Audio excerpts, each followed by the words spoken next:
How to buy OIK token. Now, before we start, this is not financial advice. I'm not professional or economic expert. So before investing in any project that you found on my channel, please do your own research. Now, before going on by this token, make sure to check the next account and keep following the updates about this token.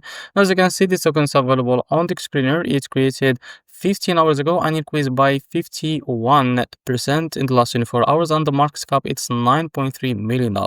Now, to be able to buy this token, what you need to do is just click here to copy the token address and open your Bitget wallet. For that, as you can see, now we'll just log into my wallet to be able to buy this token. Now, as you can see, after that, in the top right corner, click here and make sure to select the BNB chain network. And now click on this plus icon and paste the token address in the search bar. Now, as you can see, this is our token. But before going and add this token to your wallet, make sure to read that risk, as you can see. Now, as you can see, make sure to read that risk. Now, after that, if you are ready to go, just go back to your Bitget wallet and now paste the token address in the search bar again. And now you can add this token to your wallet. Now go back to your wallet and keep searching until you find your token that you just added called OIK. Now click on it.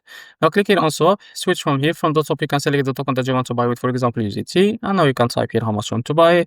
So this is how much you will be able to receive that token. After that, you will be able to find here swap. Click on it and you will be able to buy this token on your wallet. So this is how to buy OIK token. If you found this video helpful, please like and subscribe. See you next video.